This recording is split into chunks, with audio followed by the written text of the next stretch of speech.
Hi, everyone. Welcome to the Obligations of Memory podcast for the Jewish Culture and Holocaust Remembrance Group on Facebook and YouTube. I'm Jeffrey Geisner, founder, and I'm again talking with Rosette Rutnan from Toronto, and we're talking about her Shoah connections and her family, and we just starting our second episode. And Rosette, you were telling us about how you were leaving the nest and going to University of Toronto. So my question there is, when you went there, how was it? It's a big university. It has lots of people. You were the first time without any, a shtetl that you grew up of in London. So I want to hear a little bit more about how you felt going into that environment. Did you meet Jewish people? Was there a lot of Jewish people? And did you encounter any anti-Semitism while you were in the campus? So it was terrifying. I had gone to summer camp. I went to Camp Ramah for a couple of years, and then I went to a dance camp. But the one thing that I found was there were a few kids from London who came with me. And while they hadn't been great friends while we were in London, we all of a sudden became really good friends. We were all lucky enough to live in residence. The one thing that I found was that the Toronto Jewish community was very cliquey. And they really weren't interested in making new friends. They'd known each other since kindergarten. And when you went into a big lecture hall, you saw all of the kids from Chat, which was the parochial high school, and from other schools that had huge Jewish populations, all sitting in big groups down at the front of the hall. And the kids from residence were sitting in ones and twos at the top of the hall, and that was me. I found not so much anti-Semitism, but ignorance. And my favorite story was I was having lunch with a group of people, but this fellow had just gotten into medical school, so obviously he was bright, but he was from a small town and he had just found he was Jewish, and he asked me if we had the 10 Commandments. And I turned around and snarkily said, "We gave them to you." And he never asked me another question again, but that was what I encountered. Once or twice, I felt like people were looking for the horns, like Michelangelo painted, but that was it. I didn't really encounter much anti-Semitism. University of Toronto at that time had a huge Jewish population, so it wasn't a problem when it was the high holidays. I wasn't sure what I was going to take. I took Spanish and French, economics and commerce, and Jewish history as my first year courses. Oh, and I don't think I mentioned to you, but my mother, by the time she lived in Canada for a few years, had working knowledge of 10 languages. Wow. That was one of the reasons she was able to get the job with Dr. Mengele, along with her beautiful handwriting. So I was pretty good in languages. So I wasn't sure if I wanted to do that. My uncle was pushing me to do business. He thought that would be easier to find a job. And I did dance recreationally throughout all university. My dance teacher actually asked me if I attended other classes because I was there so often, but it was a good move to do that. It was slow to make Toronto friends. I think most of the friends that I did make and keep were from other small towns. And, but Toronto was a good place. I was very shy. I didn't go to Hillel because it felt like it was like a meat market. But that wasn't my scene. And I relied on sort of meeting dates through fix-ups. I had several aunts and uncles and great aunts and uncles here who were very willing to fix me up. And I ended up actually meeting my husband through a blind date that a girlfriend set me up on. He was at the University of Toronto as well? He was already a dentist. Okay. And we met a couple of years after I graduated. Nice. Okay. So we now know that, but what did you graduate with and what career were you looking to? I graduated with a Bachelor of Commerce, and my first job out of university was with one of the major banks. We figured this out, they hired 3 Jewish girls, and I think that they wanted to put us in as branch administration managers at 3 Jewish branches. But it wasn't the life for me, but it was incredibly good experience. I worked with them for a year, and then I left them. And after that, I worked as a supervisor of a Canada Employment Center for Students. And I actually managed the biggest one in Canada. And again, learned valuable skills from that. And then through a boyfriend that I ended up dumping between the first and second interviews, I got a job as the manager of a teaching medical clinic. And I was in that field for 13 years, 10 years with the Family Practice Center, where we trained people who were doing their 2-year specialty in family medicine. And I took care of all of the non-nursing staff. I set up policies and procedures. I had to meet the hospital quality assurance programs by doing audits. I hired the non-medical staff and evaluated them. I was involved a little bit in the training of the students. I was involved in their orientation. And we actually had, I think we had 30 residents in our unit. And then my boss left. And I adored my boss. And he opened up a palliative care at-home program at Mount Sinai Hospital in Toronto. And he asked me if I would come there and be their office manager again. So it was a much smaller setting. And I wore a lot of hats, but I followed him because I just enjoyed working with him and his family so much. And I was there for 3 years. Okay, so let me ask you a little bit more about how you met your husband. And if Okay. is your husband also a 2G or he's not? Or? No. Okay. No. So we were actually fixed up by one of the Toronto Jewish kids that I made it my mission to become friends with, because I kept seeing her at the ballet. And I thought, she's got to be a nice kid if she's going to the ballet. So I approached her out of the blue. She had never seen me at the ballet. And I said, oh, you know what? I saw you at, whatever. Did you enjoy it? And we became very good friends. And her sister-in-law had a friend who had just recently broken off an engagement and was looking for women to date. And he liked classical music. And I liked ballet, which is mostly classical music. So, and I was a girl. That was the two things that made that a good shidduch. And so we went out on a blind date. My first impressions of him was I hated his brown jacket, but I could change that. He was a young dentist. I expected a sports car. He had a Buick LeSabre, which became known as the Zadie car by my daughter's friends. And the joke was on me because we had 3 Buick LeSabres, not just one. I never got my sports car. And that were my first 2 impressions that I told my mother. And he invited. That's a good question. So you are talking to your mother. How long were you dating? Not long. I decided to marry him after the second date.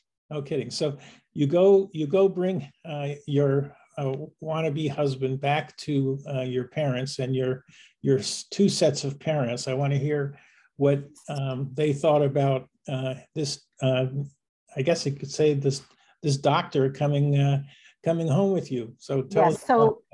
So it's a very small world, because my aunt and uncle actually knew my husband's parents and older sister. She had dated one of their sons. And I don't think either side was too happy when they put 2 and 2 together and realized who I was. But my mother was very happy. And as I said, I decided at the second date I was going to marry him because my uncle Tom had told me, choose with your head, not just with your heart. And Stephen just checked off everything on my list. It was quite amazing how similar we were in growing up, even though we were newcomers and he wasn't. But we were actually engaged when he met my father. And my father was just so happy that at 26, I was finally getting married, that, so long as he lived and breathed and he was going to be able to support me, it was okay. My mother had always been worried that because I loved theater and music and ballet so much. If I met a guy who liked that, he wouldn't be able to support me and they'd be taking care of us the rest of our lives. So she was charmed by him right away. She really, really liked him. As I said, my mother-in-law was a little bit cautious and actually offered him some more phone numbers to take out. But in her defense, she had worked for JIAS, the Jewish Immigration and Aid Service in Toronto. And she had been placing displaced youth, orphans basically, who came over during the war and after. So I think that was part of her trepidation. But I won her over because thankfully they didn't like his first fiance. So, and I was incredibly like my mother-in-law in terms of tradition. I kept kosher. I went to shul. I, was respectful. We spent every Friday night with them until my parents moved to Toronto. So she liked that. So it wasn't long till they approved.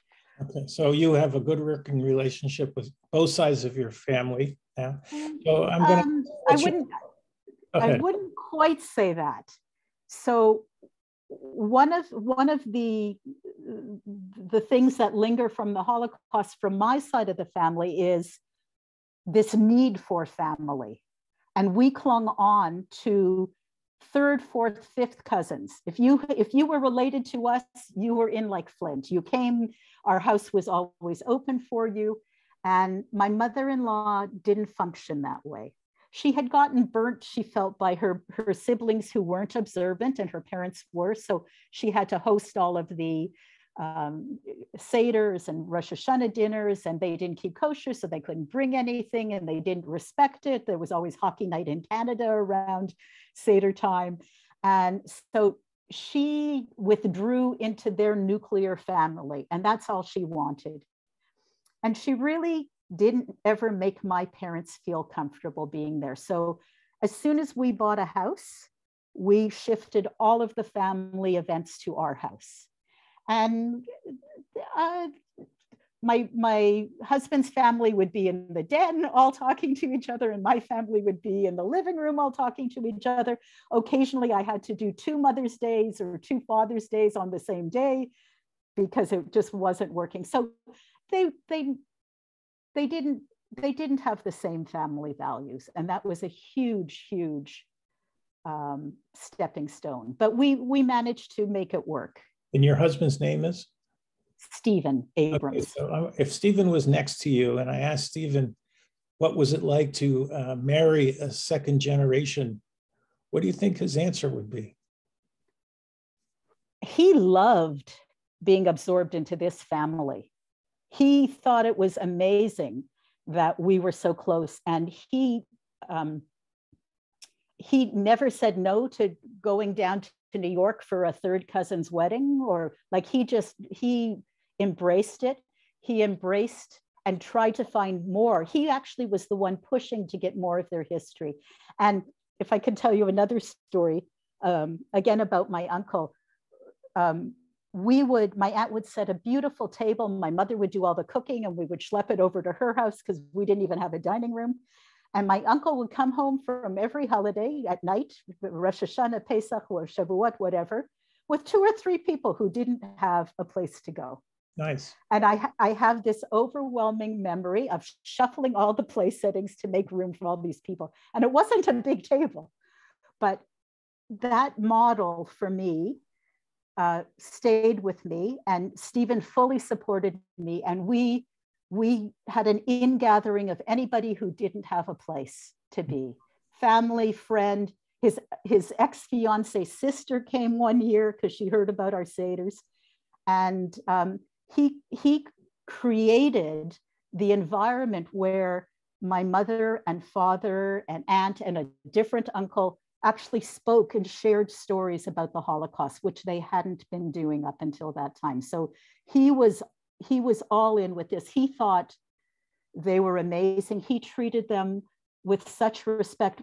I just had the unveilings for both of my parents, and he asked me one favor on the tombstones. He asked, when you're listing, beloved mother or beloved father, could I also put in mother-in-law and father-in-law? Oh, And I couldn't say no to him, but I think that speaks volumes. I'm sure you're in tears as well. It's the same. Yeah. Yeah. When he asked that, my heart was so full. And my parents both suffered from dementia near the end, but he was so calm and patient with them. And he loved taking pictures, and he would show them the same pictures every week just to try to get them talking about it. He was incredibly wonderful with them. I don't have enough to say about that. That's great. So let me talk about how the time that your first child and only child has come. So let me ask you what, about that period of your life, how old you were both. And okay, so I was married at 27, and we were cocky. We thought we'll go travel the world a little bit, and we don't need to start worrying about children. But I encountered infertility problems, and that to me was a huge blow, because I wanted to be like my mother. I wanted to raise a family and do arts and crafts and bake with them and create a beautiful Jewish home and celebrate the holidays. So I actually went through 7 years of infertility treatments, and finally was lucky enough to have one child who was born in 1995. She's actually named after my Uncle Tom. Her name is Tamara. And he unfortunately was no longer with us. But and my aunt knew that I would name boy or girl after him. That was just a given. And I had told her that, and Stephen was all with that. So it was almost 10 years into our marriage when she came along. And my parents, I actually had to ask my father to stop coming on the weekends, because he would show up in the morning unannounced. He had a key to the house and would stay all day, and he would take her out for walks, which was great for me. But I would also say, Daddy, you're like 73, 74. Let me know where you're going in case you don't come back and I have to go look for you. She was their life. My mother would walk right past me when I came out of the elevator and go right directly, arms open to grab Tamara. So she was not only the highlight of our lives, but their lives. She was the third grandchild for my in-laws. So she was less of a novelty. And it wasn't her daughter's children. I think that there was a little bit of a difference that way. So your daughter's now how old? 20? She's 26. 20. She's in university in a town named Guelph, and she's doing a master's in history. And she says that her interest in history came from her grandparents. That's very interesting. So if, again, you could, and I'd love to interview third generations as well. So if you were Tamara, how would you say Tamara was influenced by your parents or your set of parents? So first of all, she went to a parochial school from day one. So she learned about the Holocaust very early on. And there were a lot of other kids whose grandparents were also Holocaust survivors. So she grew up with this. It wasn't scary for her. And so she was very interested in what they went through. But she did an interview of my mother when she went to the March of the Living in March of 2012.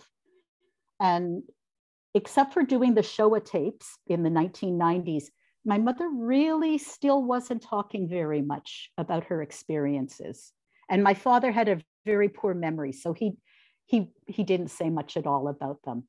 By that time, my uncle was already gone. My aunt also didn't talk very much. They didn't want to burden us. But she told me that she's actually she's studying revolutions, and she said a Jewish girl's studying Black Lives Matter. I got this from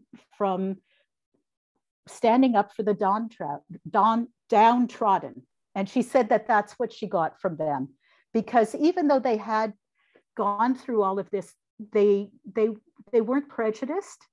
And they taught me, and I guess that I taught it to her, that You have to treat everybody like you want to be treated. And everybody's allowed their own opinion. It doesn't matter if it's the same as yours or not. And everybody has a right to be respected. And she said those were really strong messages that she learned from the generations above her, and the value of family. And do you see the lessons from your parents, sets of parents, in your daughter? So how did it transfer? How did your parents transfer? You know, we started talking about intergenerational survivor trauma, and I kind of put it on hold for a second. I want to kind of come back to that in this part of the interview, but I want to bring some of that, of your daughter's impressions, and how this inherited trauma goes from one generation to another. It also, I've learned, and I am to disclose to you and everyone else, I suffered all my life from inherited survivor trauma, even though my parents never talked about any of the Holocaust with myself or my sister. So I've been on a real discovery about this topic, and many, many people have it. And yet, just like I did, I thought I was going crazy, and I thought I was alone. And whenever my businesses, what I was building, would go south, or there'd be a hiccup or a problem, I would always have the same nightmare, and that Nazi interrogation in a Gestapo headquarters with a bright light, to the point in the middle of the night, I would wake up in such a sweat that I'd have to take a shower. And it was a reoccurring nightmare every single time. And I can remember even nightmares and problems going back to the 5th grade. Interesting. So this whole topic is very passionate. So my daughter and I actually talked about this a lot last night, and she actually Googled what is inherited trauma. And so she has IBS, which a lot of young Jewish people do. I think I possibly had it and just didn't realize it. She has extreme anxiety. And you would think that someone who was the apple of everybody's eye would have confidence. And she actually is seeing a therapist about this. And when she told her therapist that she's 3rd generation, they said, oh, okay, that makes more sense. But what she told me last night was they had a guest over. She's living with some other people. And she walked in the room, saw the guest and said, did you give them something to drink? They need something to drink. And apparently I do this. I know I do this. And this is what my mother did. My mother showed her love through her cooking and through taking care of people.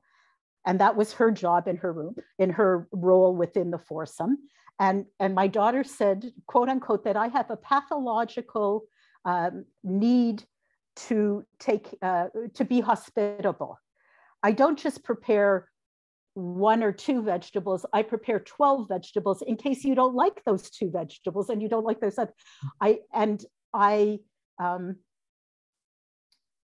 Again, I view this from my uncle, that treating people the way you want to be treated. If I see somebody who's standing alone, I'll go over and talk with them. Or if somebody's in my house, I'm the best hostess. I go around, talk to everybody, make sure everybody's taken care of. And so my daughter realized that she was doing this, and she actually spoke to a friend of hers who's Aboriginal.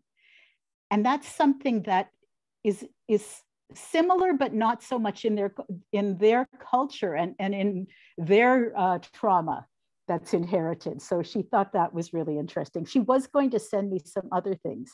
Well, you mentioned something early on that I wanted to come back to. You said that when you go into crowds and you go into a Jewish crowd, you're not really anxious to participate in these events and in maybe going to synagogue, because you're just saying you're asking for it. So terrified. I'm wondering again if that goes back, if there's something in your parents. I think so. I think it's the fact that they were very low key about their Judaism. We named our stand in the market in London my uncle's assumed name that he lived, Christian name that he assumed from a dead comrade that he had been in the army with. We didn't name it Rutmans because that sounded too Jewish to them. It was Vallows. Everybody always thought it was Italian. Mm-hmm. Very, very low key.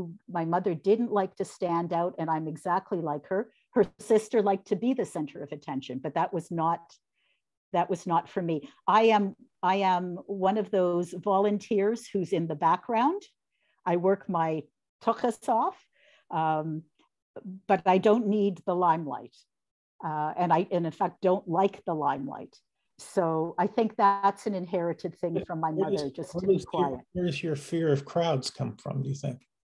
From their experience. A whole bunch of Jews, they're right for the picking off. Okay. One little explosion, you've killed 100 Jews, right? Yeah. And when London was about 200 families at our shul. But when I came to Toronto and married my husband, we joined the largest conservative synagogue in North America. And at Rosh Hashanah, we have 5,000 people in various halls all over the place. And I just thought, we're just a target.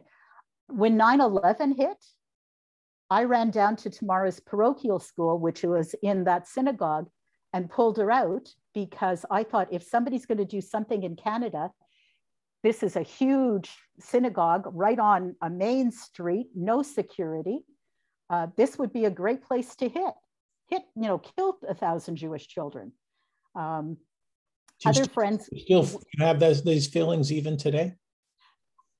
Even today, I can't. Like I said, the walk was on May 24th. I couldn't do it. I supported people walking, but I myself couldn't do it. I still get nervous going into shul. I look around. I'm extremely prepared. I make lists. Excel spreadsheets run my life. But I have a warm weather packing list, a cold weather packing list. I keep a list. I have a list of my meds and my medical conditions in my purse. I'm very, very well organized and well prepared. I was on 15 minutes before you came on this afternoon just to make sure I could get the angles right. So I'm going to come back I'm going to ask the same question again. So you're married to a non-surviving and you're now talking about all of the foibles that were the intergenerational survivor traumas that you've inherited. How does Steve, right? How does Stephen reconcile all of your shtick with not being involved in the Holocaust? So you know what? He appreciates it because I get us organized. I said, you're the fun parent. And they always say that your first child is like your husband, your first daughter especially is like your husband. My daughter is Stephen 2.0 endowed, we call her.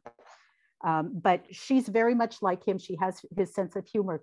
But I'm the one who gets us places on time because they're both late always. But when he sits down to our Passover table, he always says he's blown away by the degree of preparation that I do and how smoothly things run. And he said, if it didn't run smoothly, I'd know more about what was going on, but because everything flows so easily, he just sits down, enjoys, and leads the service. So, but he's been very good. Those kinds of things don't bother him. I think what bothers him more is when I take the toothpaste out of the garbage because I think there's 2 or 3 days worth more of toothpaste in there, and he kind of laughs. Or when I do that with the shampoo. So he didn't grow up with that sort of thing. The other thing was when we got married, I always loved this story. He said, let's register for 16 place settings of our meat dishes. And I said, what are you talking about? He says, well, you never have just 12 people. You always have 13, 14. Place settings are going to break. You won't be able to replace them. I said, Stephen, I'm used to buying like 4 placing settings at a time. And when you can afford to pay for the next 4, that's when you buy it. You didn't buy anything on credit or anything like that. So that was a change for me to get used to. I have gotten used to it very easily, by the way. And I now buy things in excessive numbers. So, but no, he was really good. Also the other thing was he was very busy. He has a full-time practice, and a lot of this stuff, by the time he got home, he wanted to play with Tamara. He didn't see a lot of the stuff that went on. Mm-hmm. So we're coming to the second episode ending, but I want to ask you a couple of things. I really love to look at people's homes and to look at things behind you. And Okay. I want you to first talk about the little heart that you have on your pin here, because I think it really has sentiment that you maybe want to tell us. I would love to know a little bit about the piece of art that you have over your shoulder with the face. And maybe you can share a little story about that. And then we'll wrap up this episode. Sure. And we'll come back to our episode number 3. This was a pin. There's actually 3 embedded hearts, one larger than the next, in different colors of Swarovski crystals. And Tamara and I gave this to my mother for her 85th birthday. And my mother wore it almost every day for the rest of her life, for almost 14 years. It was her favorite piece because it was from the 2 of us. And we said that it represented the 3 generations. Beautiful. I can try to move out of the way. When my husband proposed, he said he would show me the world. And we've done a lot of traveling. And so the face behind there is a leather mask from Venice. Oh, nice. The large piece, I don't know if you can see it very well, is a Chinese rubbing that my husband actually brought home for his first trip to China, but he did take me to China and Japan for our honeymoon. My candlesticks, don't know if I can get it. I don't know if you can see it. The lower set are my mother's. Oh, very nice. Which I left. My mother died in 2020, and the day that I finished saying Kaddish for her, my father died that evening. And I always say that he wanted his own 11 months. He had been used to sharing me and his life with my aunt and my uncle and my mother. He wanted his own, and I was happy to give it to him. But I left him the candlesticks until he died. He died of COVID, unfortunately. I think he would have been around still if not for that. We have on this wall, I don't know if I can change it here. This is by a Canadian, well, I'm afraid I'm going to lose it. No. A Canadian artist named David Blackwood, who spent his summers in Newfoundland.